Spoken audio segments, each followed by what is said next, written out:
اعوذ باللہ من الشیطان الرجیم۔ میں اللہ کی پناہ مانگتا ہوں شیطان مردود سے۔ بسم اللہ الرحمن الرحیم۔ اللہ کے نام سے شروع کرتا ہوں جو بہت رحم کرنے والا بڑی رحمتوں والا ہے۔ آج کا ہمارا درس قرآن ہے آیت نمبر 16 سے آیت نمبر 20 تک۔ آئیں اردو ترجمہ سماعت فرمائیں۔ یہ وہ لوگ ہیں کہ انہوں نے ہدایت کے بدلے گمراہی کا سودا کر لیا ہے، اس تجارت میں انہیں کوئی فائدہ نہیں ہوا، اور یہ لوگ ہدایت والے تھے ہی نہیں۔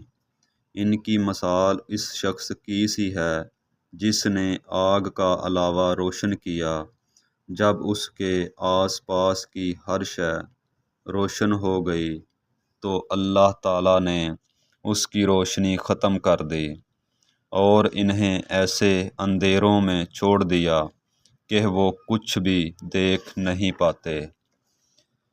یہ بہرے ہیں، گونگے ہیں، اندھے ہیں، یہ صحیح سمت کو لوٹنے والے ہیں ہی نہیں۔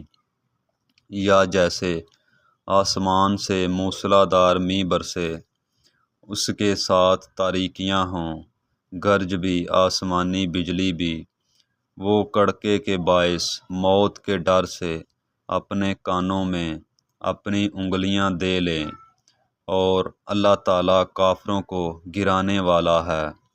یوں لگتا ہے کہ بجلی ان کی بینائیوں کو بسم کر ڈالے گی، جب کبھی انہیں ذرا سی بھی چمک دکھائی دے تو اس میں چلنے لگتے ہیں، اور جب ان کے سامنے اندھیرا چھا جاتا ہے تو رک جاتے ہیں، اور اگر اللہ تعالیٰ چاہتا تو ان کے کان اور آنکھیں بیکار کر دیتا۔